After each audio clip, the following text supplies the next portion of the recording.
वो जाबाज के नाम से मंसूब है, जिन्होंने बहुत कम उम्र में वो मुकाम हासिल किया था। मुल्क हिंदुस्तान ही नहीं, मुल्क हिंदुस्तान की तकसीम के वक्त पाकिस्तान जब बना वजूद में आया और पाकिस्तान से उस शख्सियत को 33 साल की उम्र में एक ऑफर मिलता है कि आप पाकिस्तान के जनरल बन जाइए, मगर उस ऑफर को ठुकराकर हुकुल बदरी का असद पैगाम और मुल्क के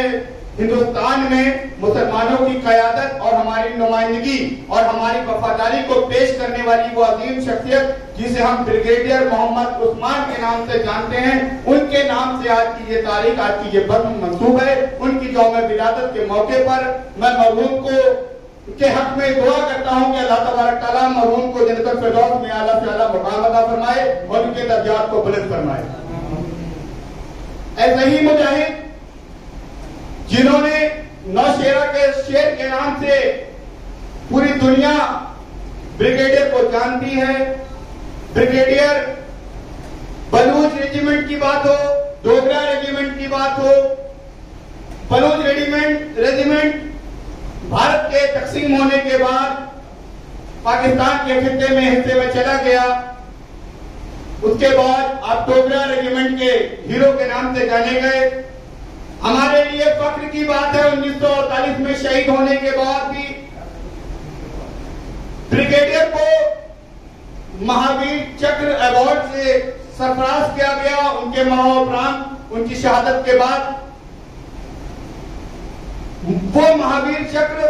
जो हिंदुस्तान और आजाद भारत के बाद सबसे पहला वो महान और सबसे बड़ा सेना का पुरस्कार था, वो हमें फराहम हुआ। हमें अपनी तवारीख नहीं मालूम। अभी आसिम जवाद साहब भी कह रहे थे कि कुरान अल्लाह तबारक तआला ने सबसे पहले इकरा से शुरुआत की इल्म के लिए। हमें हमारे रब ने जो मैसेज दिया उसको हमने फरामोश कर दिया। हमें कोई सरोकार नहीं, न दीन की बात हो या दुनिया की बात हो। अगर आज दुनियादार बनने की हम कोशिश करते हैं तो खास तौर पर अगर दुनिया की ही बातों पर हम अमल पैरा हो जाते तो शायद कुछ हद तक हम बेहतर इंसान तो होते, मगर कहने को तो हम दीन से तो गाफिल हैं पूरी तरह से, मगर दुनिया की अगर तालीमात की बात की जाए या इल्म की बात की जाए या तवारीख की बात की जाए तो मुल्क हिंदुस्तान की तवारीख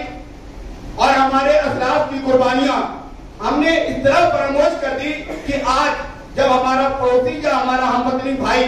या हमारे सनातनी धर्म के लोग हमसे सवाल करते हैं, अक्सर मैंने देखा है इस चीज को महसूस किया, चाहे वो ट्रेन पर हो चाहे वो बसों पर हो,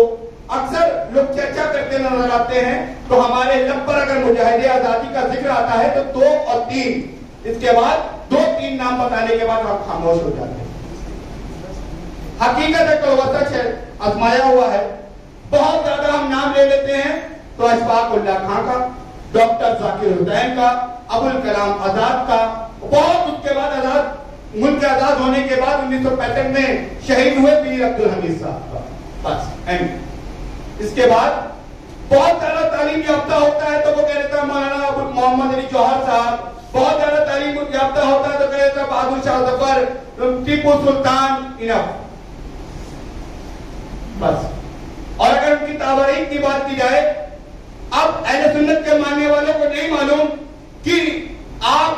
बरेली शरीफ में आला हज़रत इश्क़ मोहब्बत आला हज़रत का नारा तो बुलंद करते हैं, मगर क्या आला हज़रत के खानदान से कोई शख्स मुजाहिदे आजादी या आजादी के लड़ाई में हिस्सेदार था? तो हम नहीं बता पाएंगे क्योंकि हमने तवारीख को पढ़ने की कोशिश नहीं की। उनके घर के 2 अफराद मुल्क की आजादी में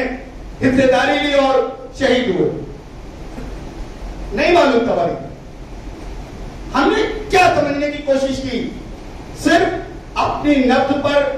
और अपनी जात के लिए अपनी जिंदगी को गुजार देना हमारा मकसद बन गया।